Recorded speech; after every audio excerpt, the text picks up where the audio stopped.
We're still a few months away from the 2021 NFL college football season, but you know what we do have? We have the NFL draft, and for now that's kind of good enough to kind of fill that void. But let me tell you why I like college football. I like the quarterbacks, I like watching wide receivers run all up and down the field, I like high-scoring games, so that means I'm definitely going to put more focus into the offensive side of the NFL draft as opposed to the defense. And I'm also not going to claim that I have insider information, but what I can tell you is that I read every single NFL mock draft. If you've got a mock draft, I've probably read it. And I'm going to be looking to the guys who are quoting the beat reporters for these NFL teams. What are their needs? What are they looking at? Some of the rumors, and those are the guys that I'm going to be focused on.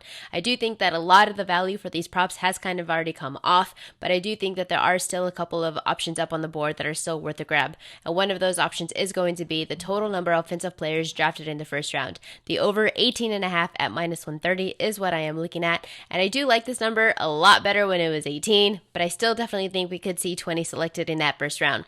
And what's kind of a guaranteed at this point, we are expected to see 5 quarterbacks. We've got Lawrence, Zach Wilson, Mac Jones, Justin Fields, and of course Trey Lance.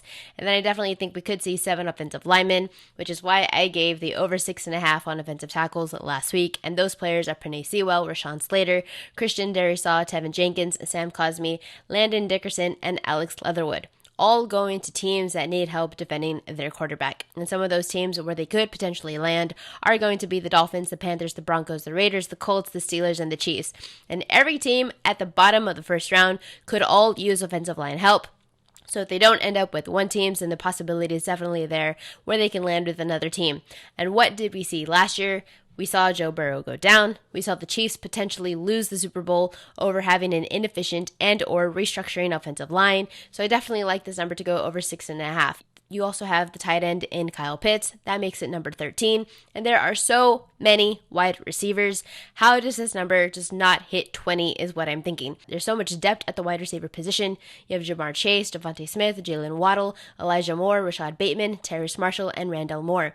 Marshall is going to be a bit of the unknown factor right now. His stock, I think, could definitely be sliding due to medical testing results, and potentially that could push him out into the second round, but let's hope for the best. And if at the worst, I definitely think this number does hit 19. At the best, I think we could see 20.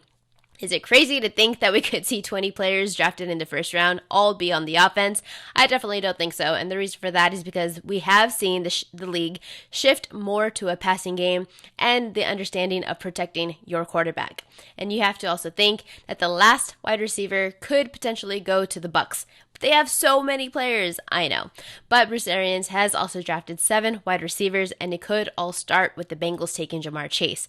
As one Bengals beat reporter has said that the team believes that there is more depth at the offensive line than there are at wide receivers. So if they feel that way, potentially other teams feel that way as well. So we could see those wide receivers definitely come off on the board in the first round.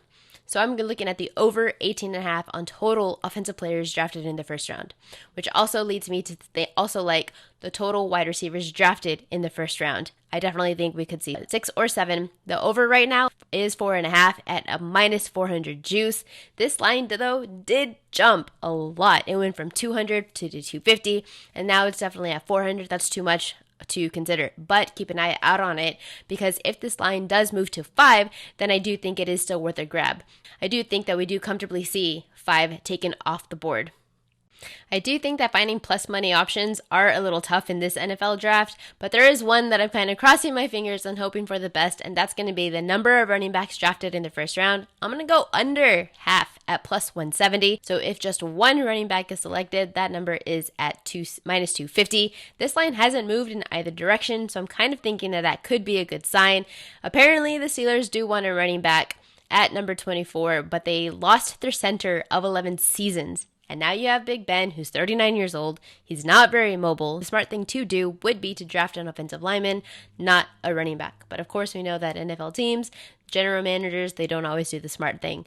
But the NFL is definitely shifting. I've already said it. It is more pass heavy. It is about protecting your quarterback. And I think that more teams are really starting to get a grasp of that and starting to understand that. And according to Warren Sharp, of the last 20 running backs, only 5 have led their team in yards per carry, and the rest were outgained by another running back on their team. So then what happens to those players? Teams move on from them. Of the 15 running backs drafted that didn't lead their team in yards per carry, only 5 were given a second contract. So hopefully the teams are starting to really understand that drafting a running back in the first round is not really the wisest of moves. If you do want to beef up your run game, improve your offensive line. So I'll take the plus money option and hope that teams have learned by now that drafting a running back in the first round is probably not the most ideal situation. But these are some of the props up on the board that I do like. Grab stuff now because as it gets closer to draft day, a lot of these are going to be crazy juiced. But I'm sure that you can find more of the prop selections over at oddshark.com.